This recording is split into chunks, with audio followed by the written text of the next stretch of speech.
जी, तो खड़े साहब आप ये फरमा रहे हैं कि साजिश हुई, अमरीकी साजिश हुई, उसके नतीजे में आपकी हुकूमतें ख़त्म हुई, लेकिन इमरान खान साहब को साइफर लहराना नहीं चाहिए था क्योंकि ये कौमी राज था। अस्सलाम वालेकुम नाज़रीन, आदिल शाहज़ेब के प्रोग्राम में परवेज़ खटक ने बहुत से हक़ाइक़ से खुद ही पर्दा हटाकर खुद ही नंगे हो गए और उन्होंने इस बात को तस्लीम कर लिया कि इमरान खान के खिलाफ बैरूनी ताकतों की तरफ से साजिश की गई थी।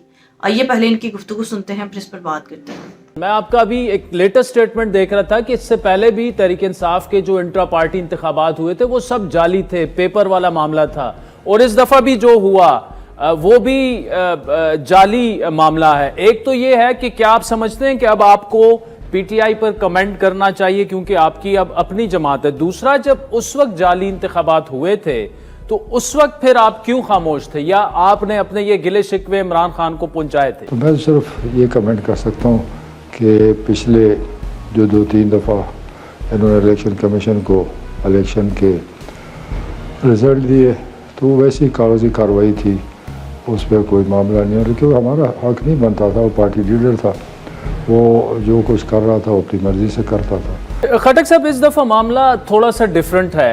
अगर तो तहरीक इंसाफ का इंटर पार्टी इलेक्शन कमीशन नहीं मानती, अभी तो फैसला महफूज हो गया, तो इसका मतलब ये कि इलेक्शन सिंबल नहीं मिलेगा। तहरीक इंसाफ तो बल्ला तो बैलेट पर ही नहीं होगा, और तहरीक इंसाफ का गिला ये होगा कि जनाब ये देखें ना, फेयर एंड फ्री इलेक्शन में हमें ऑलरेडी आउट कर दिया गया है। तो इस दफ़ा जो इलेक्शन हुआ, और वैसे एक एतराज़ ये भी है कि सिर्फ तहरीक इंसाफ क्यों, पीपल्स पार्टी भी है, नून लीग भी है, JUI भी है, बाकी पार्टियों से भी इसी वक्त में जब 3 महीने बाद इलेक्शन हो रहे हैं तो इंट्रा पार्टी इलेक्शंस करवाए जाएं, तो तहरीक इंसाफ का गिला ये है कि ये उनके साथ ज्यादती हो रही है। बेसिकली ये तो मुझे नहीं पता, क्योंकि इलेक्शन कमीशन ने जब नोटिस दिया होगा डेफिनेटली उसमें कोई मवाद होगा, कोई चीज़ें होंगी जिस पर उनको ऑब्जेक्शन था। खटक साहब, इन्होंने जब तरीके अदम एतमाद आई उसके बाद साइफर वाले मामले पर उन्होंने अपना रिदम पूरा बनाने की कोशिश की, जलसे जुलूस हुए, अमरीकी साजिश का नाम दिया गया, फिर उसके बाद मामलात जो हैं वो 9 मई के नहज तक पहुंचे। तो आप उनको समझाते तो सही, आप उन्हें बताते तो सही कि यार हम इसका हिस्सा नहीं बन सकते, आप उस तरफ मुल्क को ना लेके जाएं। भुट्टो साहब ने, मुझे याद है, यही इसी तरह ख़त ले रहा था कि मुझे अमेरिका मेरे ख़िलाफ़ साजिश कर रहा है और मुझे कत्ल किया जाएगा, और नतीजा आपने देख लिया। तो यही इस मुल्क में जो भी होता है तरीके से बात करनी चाहिए। उस पर बेशक उनको ख़त लिख देते, जवाब दे देते, लेकिन ये इसको राज को खोल देना मेरे ख्याल में ये आइन की खिलाफ वर्जी है। जी, तो खड़े साहब आप ये फरमा रहे हैं कि साजिश हुई, अमरीकी साजिश हुई, उसके नतीजे में आपकी हुकूमतें ख़त्म हुई, लेकिन इमरान खान साहब को साइफर लहराना नहीं चाहिए था क्योंकि ये कौमी राज था। वहाँ पर एक मीटिंग हुई, उन्होंने ये डिस्कशन की और बातें की, और वो फ़ॉरेन ऑफिस आ गया, फ़ॉरेन ऑफिस से वो ख़त निकाला गया। थोड़ा सा और क्लैरिटी आपसे चाहेंगे कि तरीके अदम एतमाद या इमरान खान की हुकूमत ख़त्म करने में अमेरिका का या उस वक्त की इस्टेब्लिशमेंट का कोई किरदार नहीं था, आप ये कह रहे हैं? प्लान जिसने किया, जहाँ हुआ, ये अल्लाह को पता होगा, पीछे कौन था वो तो इस मुल्क में हमेशा रहता है, कोई नई बात है ही नहीं। लेकिन जिस वक्त आपने पार्टी को छोड़ा, आपने प्रेस कॉन्फ्रेंस की असद कैसर साहब के साथ, और PTI ने ये बताया कि जी आपने इस्टेब्लिशमेंट के दबाव में आकर इमरान खान को छोड़ दिया है, तो अगर आपका इख्तिलाफ था तो अगर आप 9 मई से पहले छोड़ते तो उसमें शायद ज़्यादा वज़न होता आपकी बातों में। तो PTI का तो दावा यही है कि आप, चूँकि आपने और महमूद खान ने ऐसे वक्त में पार्टी छोड़ दी जब पार्टी को आपकी लीडरशिप की ज़रूरत थी, और जब हमारी ज़रूरत थी उन्होंने हमारी कदर नहीं की। खटक साहब, ये मुलाकात आपकी जो फ़ौज से ये 9 मई के बाद हुई, जब आपने ये फ़ैसला किया कि नहीं जी अब जो मुझे बता दिया गया है कि ये फ़ौज से लड़ना चाहते हैं तो अब मुझे पार्टी छोड़ देनी चाहिए, उसके बाद ही आपने पार्टी छोड़ी? ये मुलाकातें मेरी पहले भी थी, राब्ते मेरे थे। ठीक, हकीकत बताता खटक साहब, तहरीक इंसाफ पार्लियामेंटेरियन अब तक क्या इतना ग्राउंड बना चुकी है जिसकी बुनियाद पर आप ये दावा कर रहे हैं कि अगला जो CM होगा KP का वो भी मैं ही हूँगा? क्योंकि ग्राउंड पर कुछ ऐसी सूरत हाल लग रही नहीं है कि आपके जो भी जलसे वगैरह होते हैं वो शायद इतनी उन्हें पजीराई नहीं मिल पाई, या कोई ऐसे बड़े नाम आपके साथ, महमूद खान साहब बिल्कुल आपके साथ इकट्ठे शामिल हुए, असद कैसर साहब आए वो फिर चले गए, आतिफ खान हो गए, शाह फरमान हो गए, तैमूर जगड़ा हो गए, कामरान बंगश हो गए, जो पीटीआई के सरकर्दा चीदा लोग थे उनकी गवर्नमेंट में, वो अभी तक आपके साथ तो शामिल हुए नहीं हैं। तो आप किस बुनियाद पर ये दावा कर रहे हैं कि सूबे में मेरी हुकूमत होगी?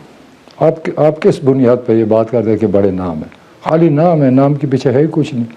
इनके पास तो ज़ाती वोट ही नहीं, ये तो पीटीआई का वोट है, तभी तो भागते फिर रहे हैं। ये ज़रा पीटीआई से हटें और 2000 वोट लेकर दिखा दें। ठीक है खटक साहब, इस वक्त ग्राउंड रियलिटी की अगर बात की जाए, तहरीक इंसाफ का वोटर और आपकी जमात का वोटर, तो कितना कोई फ़र्क होगा इस वक्त? इतना फ़र्क है कि वो मिट जाएगा? इंशाल्लाह अब हम निकल आए, हमारे लोग अब अपना काम शुरू कर दिया इंशाल्लाह, और आधे हम काटेंगे, आधे को और काटेगा, कुछ और पार्टी से और काटेगा, तो ये अब नतीजा इंशाल्लाह याद रखना। आपको इलेक्शन साफ शफाफ होते नजर आ रहे हैं? क्योंकि बाकी पार्टियां इंक्लूडिंग पीपल्स पार्टी जो है वो नवाज शरीफ साहब को लाडला कह रही है कि जी इस्टेब्लिशमेंट उन्हें वज़ीर आज़म बनाने के लिए लेकर आई है, MQM अलग से शिकायत कर रही है, मौलाना की भी कुछ अपने रिजर्वेशंस हैं। आपकी जमात समझती है कि इस वक्त सबको लेवल प्लेइंग फील्ड मौजूद है इंक्लूडिंग पीटीआई? क्योंकि पीटीआई का बड़ा गिला ये है कि हमारे तो सारे रहनुमा भगा दिए गए हैं, हमें तो कुछ नहीं करने दिया जा रहा। तो ये एक गेम इस मुल्क में आज से नहीं है, आपको पता है कि इस मुल्क में क्या हुआ और क्या होता रहा। तो खड़क साहब, इस वक्त बैसाखी जो है वो पीटीआई पार्लियामेंटेरियंस के पास भी नहीं है, क्योंकि सूबे से भी ये आवाज़ें उठ रही हैं कि जी शायद अब बैसाखियाँ आपके पास है, लोगों को कॉलें जा रही हैं कि आपकी पार्टी में शामिल हो। अगर कोई करता है या मुझे सपोर्ट करता है तो कोई बुरी बात नहीं। मैं चूँकि आपने कहा मैं डिफेंस मिनिस्टर रहा हूँ, तो डेफिनेटली उनकी हमदर्दी मेरे साथ होगी। नाज़रीन, परवेज़ खट्टक के मुताबिक इमरान खान के खिलाफ बैरूनी ताकतों की तरफ से साजिश की गई थी, लेकिन इस साजिश पर इमरान खान को चुप रहना चाहिए था और इस साजिश को अवाम के सामने नहीं लाना चाहिए था, यानी कि इस साजिश से पर्दा नहीं हटाना चाहिए था, बल्कि चुपचाप इमरान खान को गुलामी तस्लीम कर लेनी चाहिए थी। नाज़रीन, ये लोग किस हद तक गिरेंगे? आज ये खुद कह रहे हैं कि मुल्क में अगर कोई साजिश करता है या बैरूनी मुदाखलत करता है और मुल्क को आज़ादी से नहीं रहने देना चाहता और इस नाम निहाद आज़ादी का ढिंढोरा पीटते रहते हैं, लेकिन चुपचाप गुलामी करते रहते हैं, यानी कि बज़ाहिर तो हम आज़ाद मुल्क हैं, लेकिन हकीकत में हम गुलाम ही हैं। लेकिन अगर किसी इंसान ने बहादुरी का मुजाहरा करते हुए अपना और कौम का ज़मीर जगाने की कोशिश की और कौम के वक़ार को बुलंद करने की कोशिश की, अवाम को गुलामी से निजात दिलाने के लिए आवाज़ उठाई, तो इस इंसान को आज जेल में उठाकर फेंक दिया गया।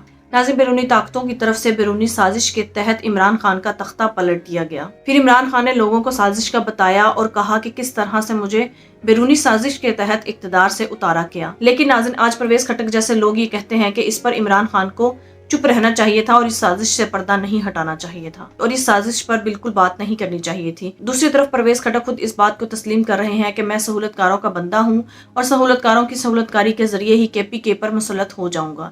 नाज़रीन, आपकी इस बारे में क्या राय है? कमेंट में जरूर बताइएगा। अगली वीडियो में मिलते हैं, तब तक के लिए अल्लाह हाफिज।